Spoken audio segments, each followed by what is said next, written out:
Welcome back, sewists. I'm going to work on a top today.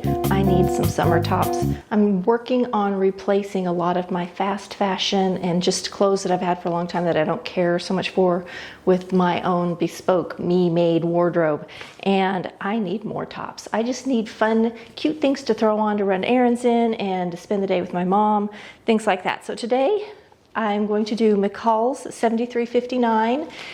This was in a haul a while back. I got it in all the sizes because I think I'm going to make this for my mom too. I actually ordered fabric so I could make us both the top at the same time, and they discontinued and didn't send the fabric for my mom's top. So I'm going to make mine though because I am desperate for some clothes. I am going to be doing, if you look at the views, I'm doing view B. This has a dolman sleeve. It has a long sleeve with a cuff, which is view C and D, or you can do a shorter sleeve and there's a few little gathers up here at the shoulder. It doesn't have a cuff or a trim on the end of that sleeve.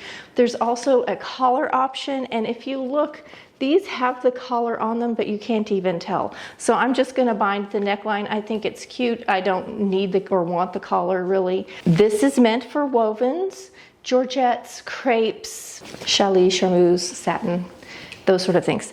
I got some beautiful georgettes from Amazon. So I'm going to just show you real quick the fabric and the one little pattern alteration that I made. Because this is wide and soft and drapey, and it even has two little pleats up here at the bottom of the yoke and the neck placket, which gives you even more fullness if you're busty. Sometimes those little pleats pull open if you're really full cup, and if that's the case, you might want to consider taking those pleats and turning them into a soft gather across there instead. It doesn't pull as much. It's a more flattering look for a very, very full bust line. This is a pattern that for sure will work with a full bust and a full tummy. I have the full hip, but I'm going to show you the alteration I did to make sure that the hip fits the hip right for me, because that's always usually I need a smaller neckline and a bigger hip, and in this it's the same thing. I could have gone all the way down to just the large on top. I chose to go extra large, and I'm sort of struggling because I'm doing the changing sizes a lot again, and it's hard to know where to sew when your body's fluctuating. So I'm choosing the extra large on top and the extra large on the hip. It's also big and drapey, so I could wear it just big for quite a while. So let me show you the fabric and the pattern alteration. Here is a close-up of the beautiful pink that I got. I have just over a yard of this from Amazon, and then let me show you the base. This is what I want to do for the top part of the dolman sleeve and the neckline. This very fun green peacock will be the base or the bottom. So you can see how those will be together. I know it's bold. I love it. Makes me happy. All right, let me show you the pattern alteration that I did. I checked all the measurements, and I'm going to cut out an extra large, but I need a double XL for the hip line. So all I did is, once I'm under the arm and past the notch, I've just drawn out to the wider hip. And I did that for both pieces. And what I did is I did one, and then I laid the other one on top and transferred it through so that I have a fuller hip line. I'm ready to press and cut these out to size. This upper neck and sleeve, all of that's going to be cut on an extra large. One of the issues that I'm having with this is thread color. I did not even consider that I would not have this crazy green, which I really love, but I don't really have anything this color. So I'm gonna go through and see what disappears or blends away with it, because the only place I really am super concerned is in the hemline. I'm going to use red for this. I've already checked it and it works great. This is a super hot pink, and my red Serger thread looks fine for that. I don't think there's a ton of top stitching. This is one you could definitely do self-enclosed seams on. Since I'm using a georgette, which is semi-sheer, you can see the seam a little bit, and a self-enclosed seam is always very attractive for something where you're going to have a little shadowing through. I don't know that I'm going to, especially since there's some gathers at the sleeve and stuff. I think it's going to be easier just to serge it. The concern is what to serge this part in. Red looks great on this. I did a test on this one just to see how the red looks on it, and it does shadow through quite a bit. So I definitely don't want red. I might just do white because it's going to show less. All my greens are hunter, and then I have some teals. I have some sea foams. I just don't have neon-y lime green, which is really what I need. So I don't know. Figure that out in a minute. Let's get cutting. Okay, so this is laying out for the top of the dolman. The way this, I need to turn the light on. Better. Okay, this is for the top portion. I'm gonna cut, I vacillated back and forth on if I want to do the band out of an alternating fabric or out of something else. And I'm going to go ahead and just do the whole top portion the same and the bottom portion the same. My mom's fabric actually would have been fine to come in, and I considered doing just the band out of this and maybe even going ahead and trimming the sleeve a little bit, just to add in a third fabric just because it's cute and fun and does match. But I'm going to hang on to it and look for another fabric to go with Mom. I actually might go ahead and order more of this to add to that and do this pink combination for Mom, if it's still available. If it is, it will be linked below. It's from the Amazon. I'm going to do the whole top. Just make sure your grain lines are right.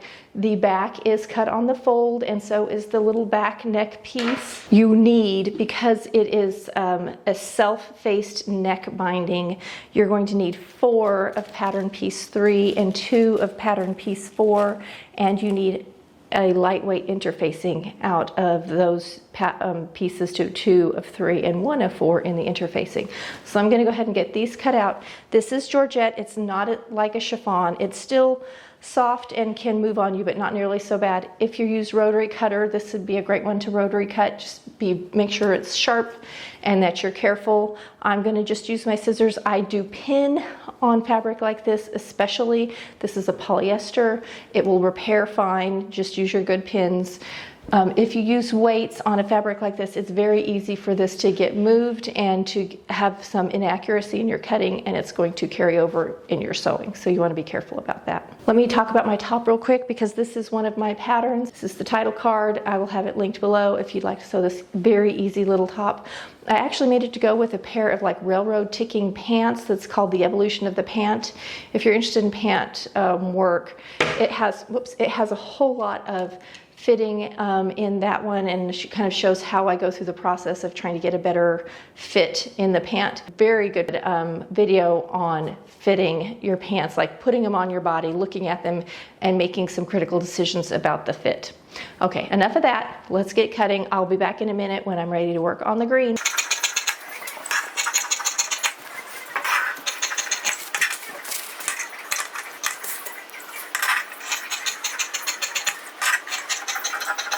All right, I'm working on the back now, and you can see how large the pattern is, and it's directional. Now with the floral part, it was not directional. I could flip it because the flowers went both ways. The peacocks only go one way, so I do not want upside down peacocks anywhere on my top. Also, because the peacock pattern is like that big, I don't want to accidentally lay this out so that I end up with only partial peacocks over the entire front. So I'm making sure when I'm laying this out that I get a couple, at least, complete peacocks somewhere on the front and the back. I just think it's going to be more attractive. The front's nice and full. It has a pleat. I'm not worried about it. The back, and of course I did that side increase. In the back, I am going to go ahead and swing out a little bit at the hip line just to give myself another little inch, because I'm the fullest in the back, and a little extra never hurts on me, on my patterns. I did have to flip these are both cut on the fold, the front and the back. So because I have a directional fabric, if I cut both with my pattern piece facing up, I end up with upside down peacocks. But if I flip it over, because it's symmetrical, I can do this. I can flip it over. I'm looking at the wrong side of the pattern piece, the right side of my fabric. I can put it on the fold, and my directional fabric is still facing the right way, and I don't have to worry about upside down peacocks, which is important to me. I have so much fabric. You can see I've got all this down the side. I'm thinking this is going to be such a pretty scarf. I think I'm going to make like a long, thin scarf that I can tie up my hair or tie around my neck out of this long piece here. I may even make a big square scarf out of it. I really like this fabric. I love the colors in it. I just think it's cheerful and happy. But I have enough that I can really move this around to get the peacocks exactly where I want them and get the design just right so that I have as many right side up happy peacocks as possible. So that's what I'm working on now, is just peacock placement. And then I'll cut out these two pieces and we'll be ready to stitch this together. It's going to go really fast too because it's a pretty straightforward pattern. It's dolman sleeve, and a dolman means the sleeve is all attached to the bodice. The sleeve has been drafted into the bodice, so I don't have a separate sleeve in this, which makes it go really fast. It's also cute. It makes a nice seamless look. So I'm going to sacrifice some fabric right here for design, but I have enough fabric that I don't have to worry about it. We're ready to sew. I have red thread on my serger for working on the top part. I did find thread for hemming. I'm super happy. So I have one bright lime green that is the exact match. I'm so excited. So I did find that. So I have something to hem with. I haven't decided how I'm going to serge the side seams. I'm pretty sure I'm just going to switch to a white because it shadows through less than the red for the green. Anyway, we're ready to, because I'm doing view B, you're not going to do every single step in the instructions. So if you're new to sewing, and this is an easier pattern to start with. So if you're a new sewist, this is not a bad place to be one of your first projects. You get some gathering, you get some interfacing, you get some hemming. So the first thing I always do is I transfer my markings. So wherever there's a circle, and on this we have circles up here at the shoulder, which is what we're going to gather between because that's a little soft gather on this dolman. There's also a circle in the center front to help us with lining up that neckline facing binding piece. So I've transferred all of those. Also when I do notches, you'll see people who cut the notch so it sticks up like this, and some people cut the notch so you lose some fabric going in. I don't do either of those. What I do is I go straight across, and then where the little notch is, I just do a tiny snip centered right through the middle of the triangle, and that gives me a little tiny cut that's small, and because I'm going to overlock or do some seam finish, it will keep it from fraying out. One of the things about making big cuts into your fabric is, depending on how you seam finish, you could have fraying in those cut areas, and when you do the cut out where it stands out, you need to get rid of it at some point. This is the most accurate, going straight through the middle of the V, of the little triangle. So all of those things I have done. I also, before I ever start sewing, I interface. And because we had to cut double of all of our little facing pieces, go through and look at them and find the ones that you like the best to be the outside, and those are the ones that I put the interfacing on. Depending on the pattern, sometimes they want you to interface the one that's on the inside, and sometimes they want you to face the one that's going to be on the outside.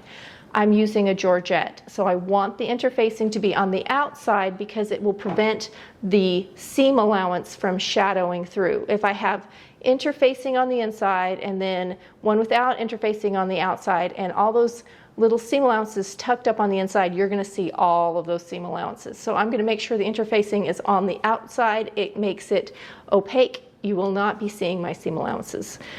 So I have already interfaced those. Now that we've done all of that prep work, I'm ready to put in my gathering lines on my shoulders. You have a gathering line in the front and the back. And I looked at this, I almost think I would prefer it without the gathering line, but I'm going to go ahead and put it in. It calls for a seam binding.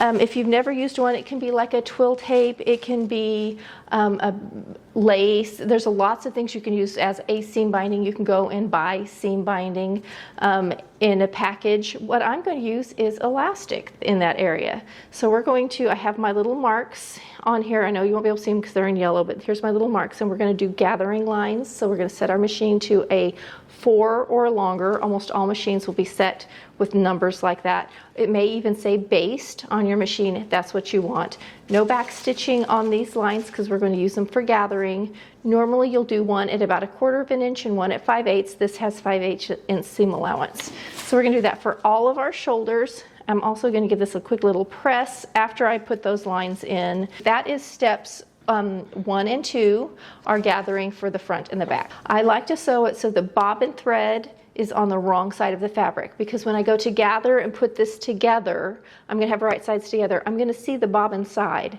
and that bobbin thread usually pulls easier for making gathers. Sew it with your pretty side up. When doing these gathers, you're doing each one individually, so we're not sewing all of these pieces together, just sewing on one layer of fabric, and you're likely going to have a soft drapey fabric, so I put in a brand new needle.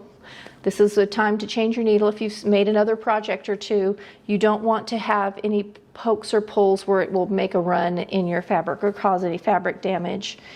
No back stitching, and we're just going to let it stitch between our 2 little circles, our gathering circles, and we want to leave tails. Forgot to lengthen my stitch. Of course I did, after me telling you to set it to a 4. Okay, you do want tails because those tails are what we're going to use to pull our threads. I'm going to pull this one out and do it again. All right, I grabbed that bobbin thread because there's no back stitching, and I gently pulled, and the whole thing just pulled right out because it was a short little seam and a soft and lightweight fabric. Do be careful because you can cut or tear your fabric if you're rough with it. We'll mow again.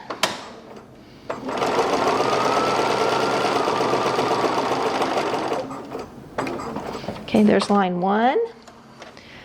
Careful not to let it pre-gather. I want it nice and flat. If it pre-gathers, it's harder to get an even gather later. You want it to just be flat. So there's my 2 lines of stitching ready to go. And I'm going to go ahead and do that for all of these. And then I'll meet you back here to start doing our first shoulder seams.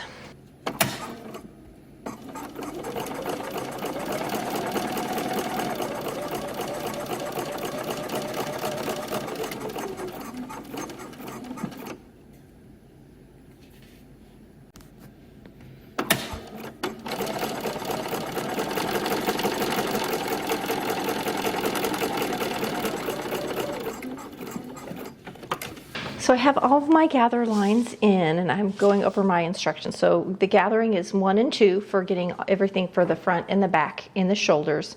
3 is where we start to pull in our gathers, and then it has us apply our seam binding. And I did go look, I have some seam binding.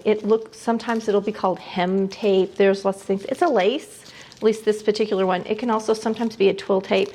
This one is quite elderly. I'm looking at it, and it's old, but it'll work fine. It's just a plain lace, and my biggest concern is that it doesn't shadow through and give me issues, and that's one of the reasons why lace is often used, because lace has an indefinite edge. It's not like sharp.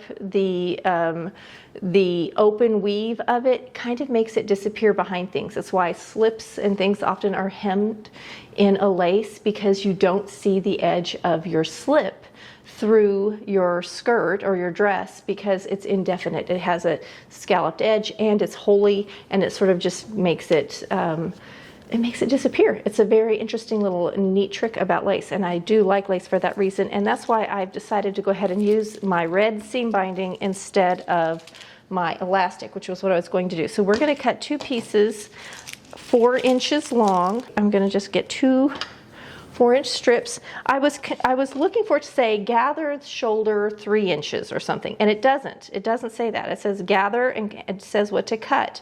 But this is our hint. It says our seam binding or our seam tape will hang off of our gathers on each side by 1/2 inch. So that means that if we gather 3 inches and we have a 4-inch tape, we will have a 1/2 inch on each edge where it's not gathered.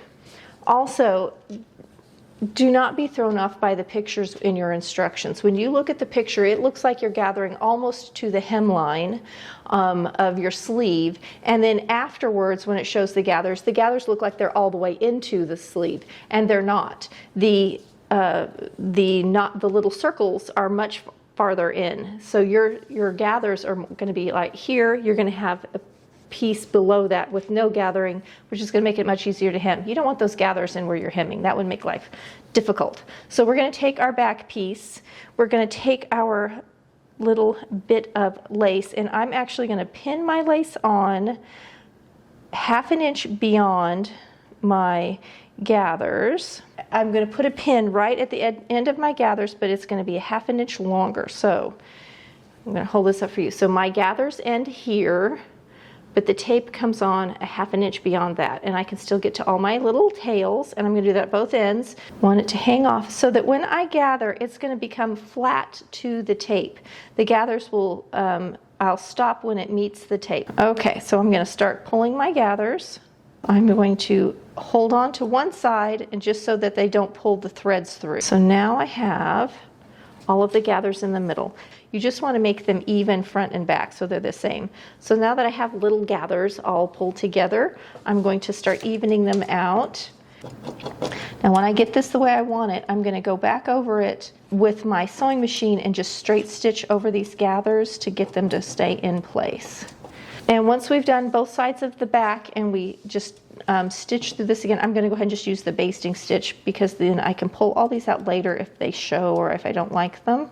And as I'm looking at this, what I'm going to do, since my machine is already set for a long stitch, and it doesn't have to be a long stitch, but while I have it, I'm going to go ahead and stay stitch my neckline edges before the neckline is put together. They do it afterwards, but I personally prefer to do it before. So I'm going to go ahead and just go around the edge of that neck in the back and on the front. The front is a lot of bias, and the back also has some bias in these little curvy bits, and it just keeps it from stretching out. If you're working with a really soft or really open weave fabric, this is super important because it keeps it from fraying as well as stretching. Do the stay stitch. We could have actually done that before we did anything else. The stay stitch can be anywhere between the 5/8 and the 1/4 inch, somewhere in there. It's just to keep it nice and firm, and it does not have to be basting. It can be a smaller stitch. You just want to make sure if you do a shorter stitch that it is not where you're going to have to come back and rip it out. We don't want this to gather. We want this to stay nice and flat.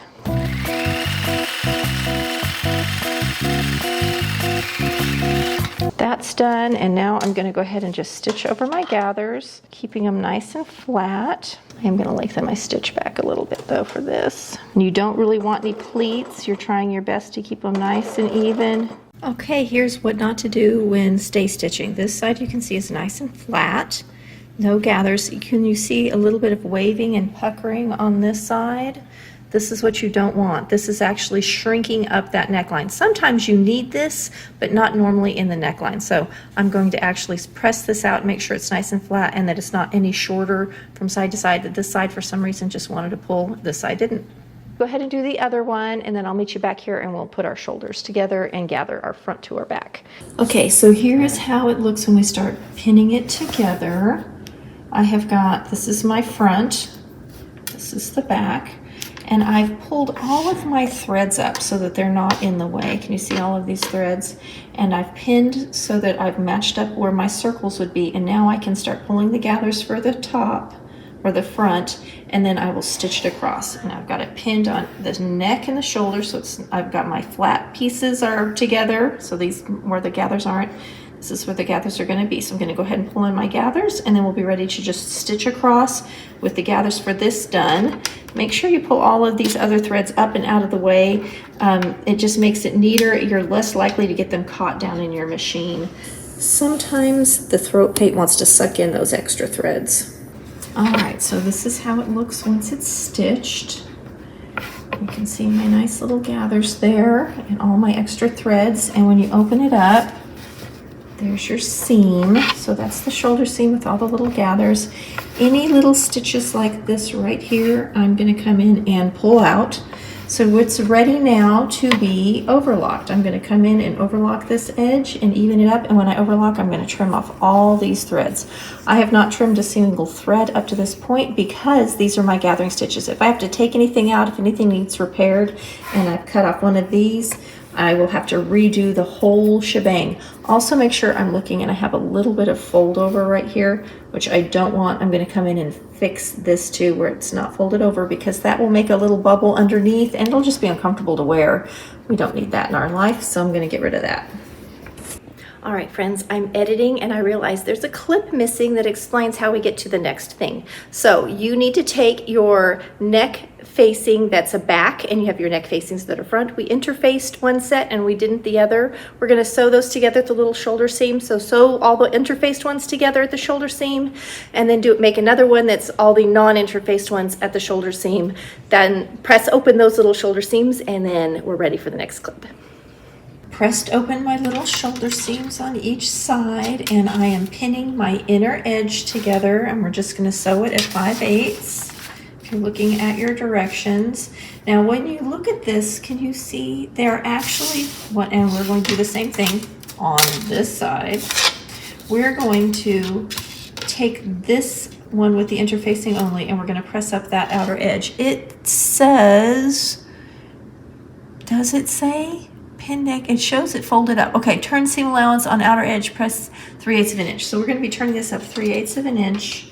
I always do it after I get this done. Personally, you can do it before. It doesn't really matter. It works either way. But this outer edge with the interfacing needs to be pressed up 3/8 of an inch. And if you need to, you can run a few basting lines. Sometimes I will tack it in a few places if you're having a hard time keeping it keeping it folded over. All right, let's stitch our inside edge and we'll come back and then we'll press that. Another little thing to look for, you can see I stitched it with the interfacing side up and I couldn't see what was happening below. And normally I pin this really well so this doesn't happen, but I obviously didn't because it flipped over. So I've got to rip out this little thing and flatten it back out on both sides. Yep, I got a flip on both of them. So the directions say to trim out this inner edge and understitch, but I know trimming is great. We'll make it a little narrower in here for understitching. However, no matter what, we're going to have to come in and clip along this curvy edge right in these areas on both sides because it's such a sharp curve there that we're going to get puckering if we don't clip up to but not through our stitching line. That's going to release that because this is this inside curve is smaller than this outer curve where we're turning to, and there's just no way, we have to find a way to release it. There's no way it will turn otherwise. So I am going to trim a little bit. I'm going to trim down to about 3/8 of an inch for my seam allowance, and then I'm going to come back and clip. Okay, so here's my little trimmings that I took off. You can see that I have a narrower seam allowance now. I'm going to come in with my scissor and I'm going to just clip up to but not through in this curvy part to get it to release. And you can see how that opens that up so that when I flip this around and we press this, now it releases nicely. See how that's going to lay nice in there? So I'm going to trim this side too, and then we're going to understitch, and then I'm going to press up that outer edge so that we can sew it on to our neckline. And then honestly, this is the hardest part of the whole garment. It gets easier from here. I'm going to do quite a few of these little release things. Make sure you're only getting seam allowance up to but not through. Okay, I'm going to edge stitch. This is the interface side. This is the side that's not interfaced. Can you see how the little bit of seam allowance shows through on this side? And I'm using my my 1/4 inch foot because it makes it easy for me.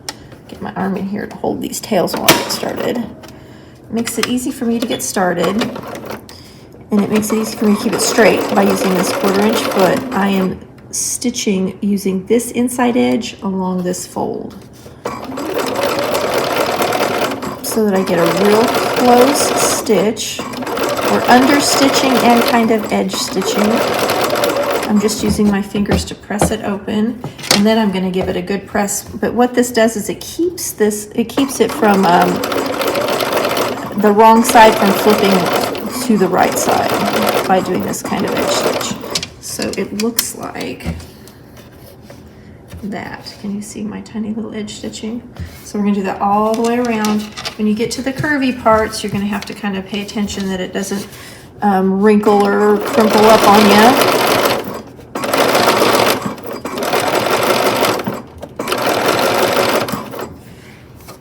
Which is where I'm getting to now. Make sure the seam allowance is pressed to the side you're stitching on.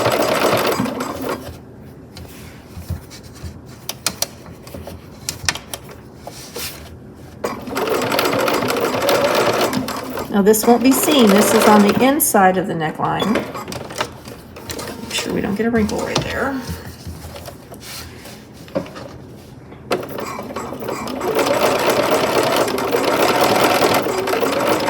Okay, I'm gonna finish up and I'll show you when I'm done. Okay, we're all stitched around. Here's my understitching. And now I'm going to be flipping this over and pressing. And when we do this, we want to make sure that we're actually rolling a tiny bit of the front to the back. So I'm going to press this looking at the wrong side. I'm going to just pull this around. You can put a few pins in it, or put a few clips in it if you need to get it to stay. Okay, so I'm working on the neckline. It's all done, and I was pressing up this edge that's interfaced. However, I think I mentioned that I want the interfacing on the outside for mine because the seam allowance shadow through. They are putting the interfacing on the wrong side, and I really just did not click until I got all the way here and I realized that they are stitching down to the inside instead of the outside. I thought we were going to be stitching on the outside. So really, it would be better if you were doing the same thing I am, where you have a semi-sheer fabric with an interfaced piece. You want to turn up the piece that's not interfaced. That's the one, and I've already pressed mine. So here I am with all of this nicely pressed up, thinking I was going to stitch this on, flip this around to the right side, and then top stitch or something this on. But really, I probably would prefer to hand whip this around. So I'm going to unpress this. This is going to get stitched on, and I'm going to repress it with this as my seam allowance. I'm doing my interfacing differently because of the shadowing through. Let me just show you. Can you see how you can see that line through there? If this were my right side, you would see all of this seam allowance hanging out on the right side. But because I'm going to treat this as the right side, you don't see any of those seam allowances. All right, I'm pinning on the facing to the shirt, and in this little area right here, can you see the little whips and waves? It's going to fit perfectly right at the stitching line, but we have the same thing where we have a convex and concave curve coming together. They're not going to be real happy. So when you're stitching, when you stitch right on the 5/8, it fits. If you're stitching anywhere beyond that, it doesn't fit. And it's okay to have this little bit of ruffle beyond the stitching line. You just don't want any pleats where you stitch. Okay, so here's the other corner. So I'm pinning right at my 5/8 inch too, so I can let this be relaxed. I can let this ease out, and the stitching line though will be fine. And then when I come back, I'm gonna, after it's stitched, I will release this outer edge so that it'll flip and lay nicely. I'll do that, this sort of thing where we clip up too, but not through our stitching line. Also notice right here, see how I have, see my angles? Right at the 5/8 is where they match, so that when this presses open, when we're done stitching, that line is continuous. If you don't match it up like this, you're going to be offset. It won't work out.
See my little offset? See how the stitching comes right to the middle of that V?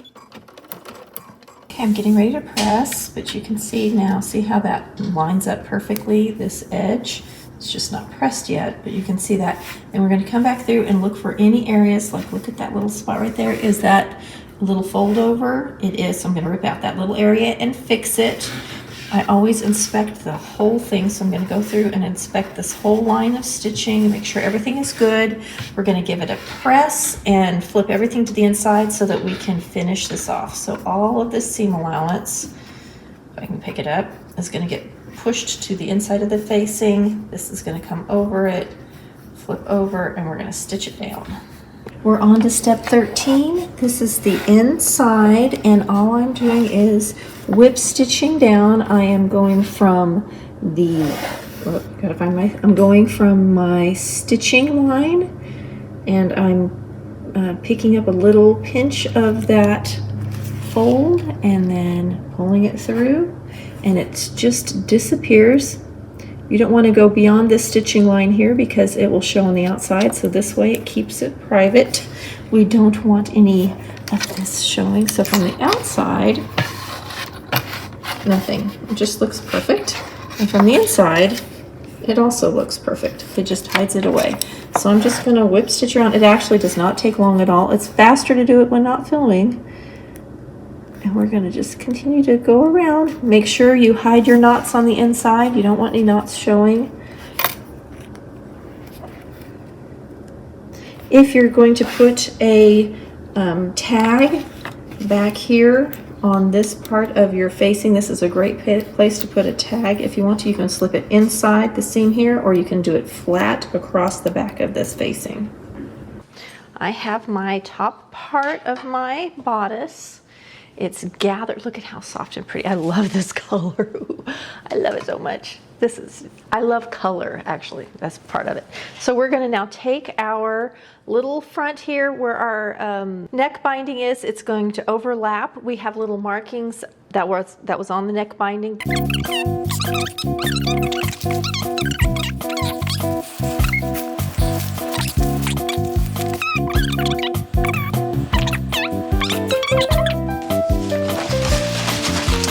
What I'm going to do, I'm not going to baste across yet, so I'm overlapping this, and it kind of looks like it is the inside edge overlaps, so that this is where I have it pinned. What I'm going to do is before I baste that down, I'm going to go ahead and put my pleats in my front. I'm going to pin it, and it's going to let me know if I've overlapped too far or not, because I'm not really grasping by looking at this, the markings, like the marking isn't marked. There's little circles. The circles are just like on the center front, neck binding lined up, so not real sure. Anyway, I'm just going to leave it pinned for now. I'm going to find my front where the pleat is, and we have two pleats. It's a pleat, and it kind of folds to the outside. So I'm going to make some little clippity clips on this. Use those teeny tiny clips for folding out my pleat. And the back just is flat and goes straight on, so that's easy. We don't even have a pleat. I thought about taking the pleat out on this one because I don't always like a pleat at the bottom of my placket. I am going to do the serging of these two together in the red. It actually folds up towards the red side, so I'm going to serge in red for joining the green to the red along this yoke. Let's put the glasses on. Okay, we're going to pin this together till we get to the pleat so I can see how much overlap I need. So I'm going to pin each outer edge first. Now I'm getting close to my pleats. The distance between the pleats should be the placket width. Now remember, it's not going to line up at the bottom, it's going to line up at the stitching line. You have to consider that too when you're doing this, because if you're trying to line up these pleats with the bottom of your neck binding, it's not going to happen. You can even come in and hand baste over this if you just need to throw in a few little stitches just to make everything behave and not walk away while you're working with it. I'm making this in a woven georgette, which is what the pattern calls for, but you totally could make this in a nice soft jersey knit. It would lay great. I did this, I did a pattern for my mom that was a similar sort of thing with a neck yoke and a pleat at the bottom, and it called for woven. I made it in a sort of a bandana, it looked like a bandana fabric, but it was a jersey knit. So easy to wear, so comfy. All right, so here is my pleat. You can see these are all the pins I've stuck in it. There's the pleat in the front, and then when I flip it over, here's where it crosses. And then let me open it up. So if everything is lined up right, and this is my first time looking at it too, so we'll see if I did line it up right. I did. Your little pleat should line up. Your pleat ends should line up with the end of this facing piece, which mine do. Okay, we're just going to straight stitch that on, straight stitch across, and then we'll come back and serge that edge. I am sewing this in for my project. This is red thread, and I'm going to serge this part in red. I will be switching thread colors when I get ready to do side seams. Troubleshooting time. If you are sewing and your fabric is gathering as you sew, you need to shorten your stitch length. You need to make sure your presser foot pressure is good. You also need to make sure that you're not starting on the very edge of the fabric when you start in a little bit, so that you have a little more fabric under your presser foot and for the feed dogs to grab. If you continue to have problems, check the tension on your machine. But often it is, you need to shorten the stitch length. I'm coming over, I'm hitting the part where I have a pleat and I have my little neck binding piece. I have got a bazillion pins, so I am pulling the pins as I come to them. The likelihood of hitting one is quite high when I have so many pins in place. Now, if you are sewing and you don't have an overlock machine, you can take your raw edges, fold them to each other. So we have two raw edges, fold them to each other like this, and then top stitch down.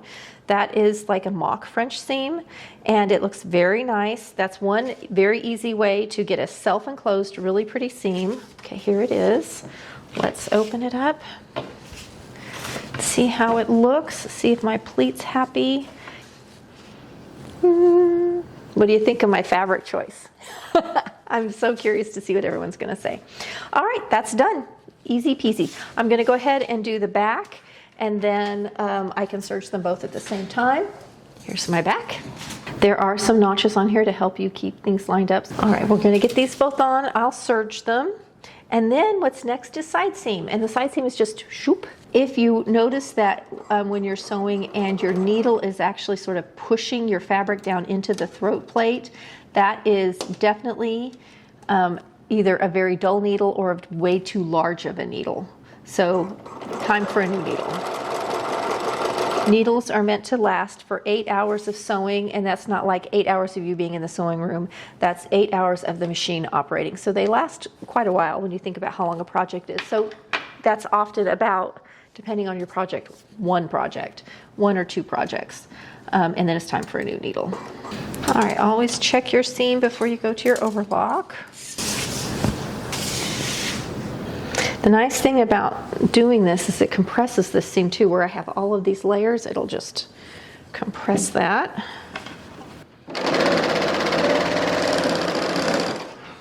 Making sure everything's happy, nothing caught or did anything odd. Let's do this one. Why did I have in my head they pressed it up? The front they pressed up, nope, they end up pressing it down. I'm confused by looking at this. They do press it down. Stink. Stink, stink. Okay, am I gonna wanna come back in? I am. Yeah, the red just shadows through on that green and looks terrible. I'm gonna come back and research that in white. Okay, so once it's stitched, I was looking at this thinking they pressed it up, but no, they're actually going to be pressing it down, which makes better sense. So let me show you what happened. So on this, stitched in red, look at how that shows through. Lots, a whole lot. So what I'm actually going to do is I'm going to switch to the white thread, and I'm going to take away a little bit. I'm not going to leave the full 5/8 on this seam. It'll just make it hide a little bit better. It won't be quite so noticeable. So I'm going to go ahead and do that now, and then I will give it a good press. Can you see that showing through? Yep. All right, so I've restitched it. I've shortened it so it's not as long. Where it's dark like this, you can't see it at all. Here's a light space where the red sort of shadows through, but it's not bad. And you can see because I don't have the full 5/8, it helps a lot. So it's already pressed, and we're now going to pin our side seam. All right, so I'm just going to show you the inside of my garment. Here we are. This is the front, and got everything together. I have just pinned my side seams. I've switched over to the white serger thread, and I've serged that the two pieces together, the sort of the yoke to the bottom of the bodice. I now have my bright green thread that I had misplaced, but magically found it just in time. So we are going to just sew a 5/8 inch side seam. It's pretty easy to see. On mine, it's only in this green area. It's going to go just shoop down the side. Then I'm going to serge that. Then we will come back, and I'm going to go ahead and hem that first, then do the sleeve, because the sleeve has two colors on it. And the hem, the bottom hem only has one. So I can go ahead and do the bottom hem with my green before I have to go back and do the sleeve. So that's what I'm going to do. Let's just get our little side seam and serging done real quick. And I just put my serger to sleep, but I didn't need to.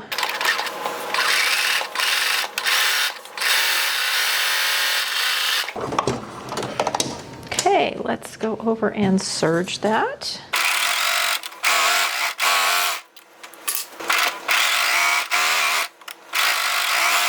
All right, now I'm going to go ahead and prep for the hem, and because it's such a curvy little hem, and I'm going to double roll it. So I'm going to roll it up once, stitch it, roll it again, and stitch it.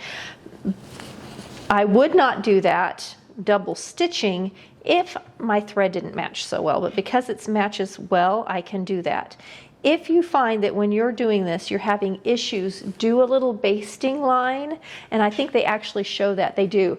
In step 36, they show a little basting line. You can pull those basting stitches, and it will actually tuck in where you have places like this, where we have this long tail that's shaped. It's actually, the outside is wider than the inside where we're turning it to.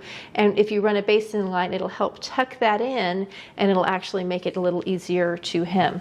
I'm going to go ahead and just go over, press my seam allowance on my side seams, and then I'm going to press up my hem one time and give it a stitch it around, and I'm going to make sure it doesn't show too much, and if it doesn't, then I'm going to press it up again and stitch it again. So it's just a double stitch. It just makes it a little bit easier to do this kind of hem. I'm also wondering, looking at how this is, I don't want that to pucker underneath. We'll see.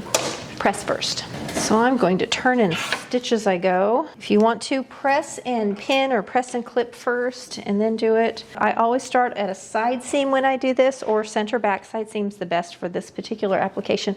I'm looking at this, and I'm looking at their underarm. Okay, so I think before I do that, I'm looking at this underarm, this little shape right here, and it kind of pulls. I'm wondering if I need to trim away a little more seam allowance first.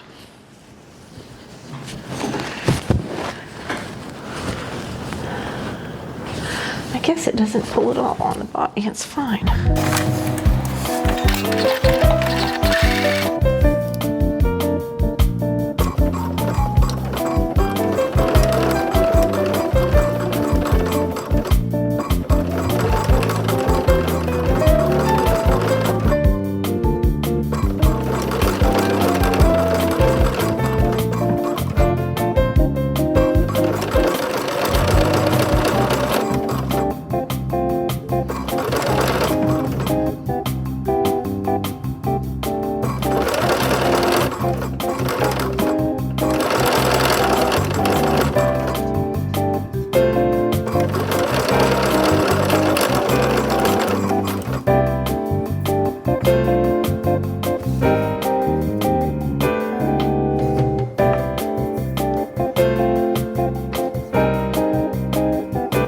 This is round one. Once I'm through going around, I'm going to do this exact same thing. I'm going to fold it one more time and stitch it, and do it one more time, and it'll look lovely, but it'll be all self-enclosed. All right, so here is round one of hemming. You can see I've just folded up 1/4 inch and stitched it. I'm now flipping it over to do it again. The first time I stitched it on the wrong side, but now that I'm done, I'm actually going to turn it over. I'm going to stitch it from the right side. Stitch looks best if you do it on the right side of the garment. It actually is formed differently. So whenever possible, I try to top stitch with the right side up. So here I am stitching away. And you can see this is the stitch on the right side, and on the wrong side you'll actually see 2 rows of stitching, just barely, but there they are. And that, of course, that won't really be seen because it's on the inside of the garment, but it makes for a nice flat hem. And then when I'm done, I'll give it another good press, and we have a teeny tiny nice little sweet hem. Okay friends, I'm going to just finish hemming this, and then we'll come on and do the sleeve, and then it's done. I kind of think it would be more fun to have a little trim around it. I'm tempted to go cut a trim, cut some of this red and make a little, not really a cuff, but just trim the edge in the red. I'm very tempted. I kind of think I'd be happier with the trim though. Okay, we'll cross that bridge when we come to it. You may see me make a little piece of trim to go around that armhole in a minute. We'll see. Okay, I have my hem in, and all that's left is my little sleeve hem. Can you see how sheer it is? You can see through it. And from my side, because I have the window shining through, I can really see through it. Now I'm looking at my sleeve, the sleeve hem. And because this is a dolman and the shape of it, it does not have added in its cone shaped. So where we're rolling to, you're rolling that outer edge to the inner edge. The outer edge is smaller to where we're rolling it to stitch it. And no matter what you do, you're going to get little puckers under the arm. You just are. It's the shape of the dolman, and it's the way they didn't add in pattern making. If you've ever made like shorts or a lot of things, you'll have your pant leg and then it'll kick back out for the hem, so that when you fold it up, that outer edge matches the shape of the leg, and we don't have that in the shorter sleeve. The other sleeve is bound. It has a little cuff or a binding that goes on the outer edge of facing. We don't have that for the shorter sleeve, but I'm going to make one. So what I did is I just measured how big around it is, and it's a 20 inches around that. So I have cut 2 strips of my red, and it's 2.5 wide. So 2.5, go this way. It's 2.5 this way, and it's 21.25 this way. And that's so I can have a 5/8 inch seam allowance. And I'm going to sew them both into little rings real quick. And I have my green thread on here. I need to switch back to my red thread.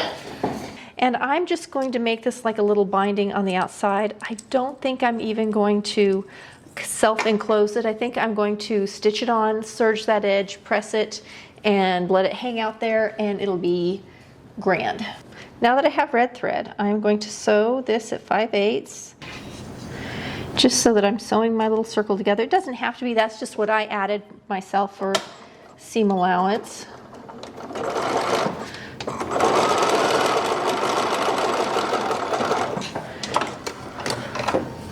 There's one, here's the other. Okay, I'm going to press open. I'm going to press open that little seam. And then once it's pressed, I'm going to fold this wrong sides together so that I have a tube that looks pretty on all sides. And then I'm going to sew the raw edge of this, the cut edge of this, to the cut edge of my sleeve, and that will make a little sleeve binding. So I'm going to press this real quick, and then I'll pin it on and show you. Little arm facing. Let me get rid of some of these extra threads. Okay, so where the seam is my underarm.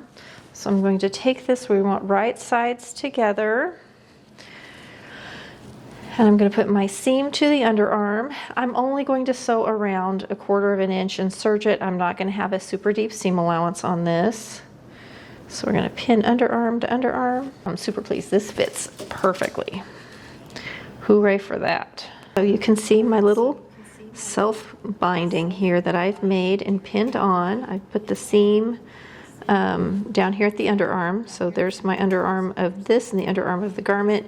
It's just pinned around, and when I'm once it's stitched on, I'm only going to stitch a 1/4 inch. It'll just flip out, and that'll be my seam finish.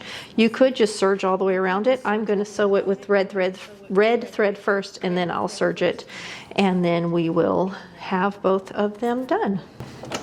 Starting in the underarm, I always start in the underarm or side seam, depending on, or center back. Just don't want to start in the very front.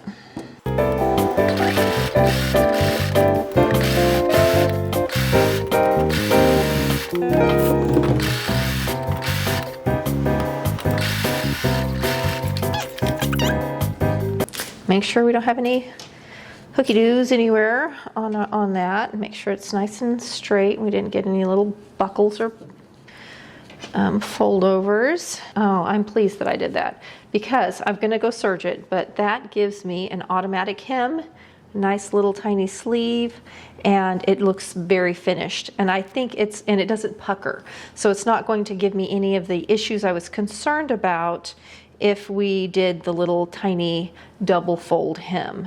Make sure when you do this that you don't accidentally flip over one of your seam allowances that you cross, and you're good to go. Okay, I'm going to serge it, and then I'm going to go find a cami and I'll style it. I'll see you back here in a little bit.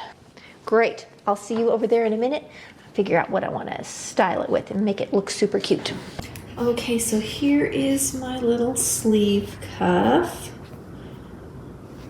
You can see this is what it looks like on the inside, and it completely finishes off that sleeve. Okay, I'm going to go put it on.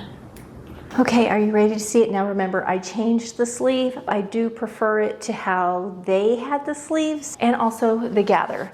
I don't like where the gather hits on me. Now I did gather on their space, and if I were doing it, I think I would move the gather up higher.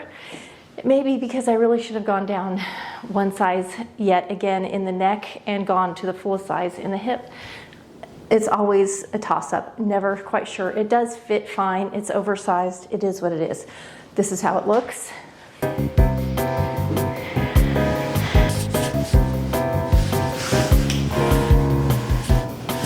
can see the length of the hem.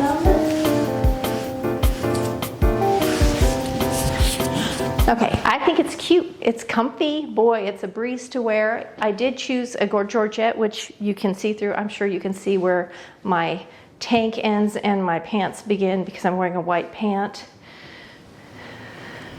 I definitely want to make a more flesh-colored cami with a lace hem so that you don't have such a strong demarcation between where the cami ends and the pants showing from below, from behind. That's it. Okay, let me just so you can see the neckline in the front. I don't always like the little pleaty pleat, but it doesn't really show up that much. It's not that noticeable. Sometimes it really is. Here's the back with the seam.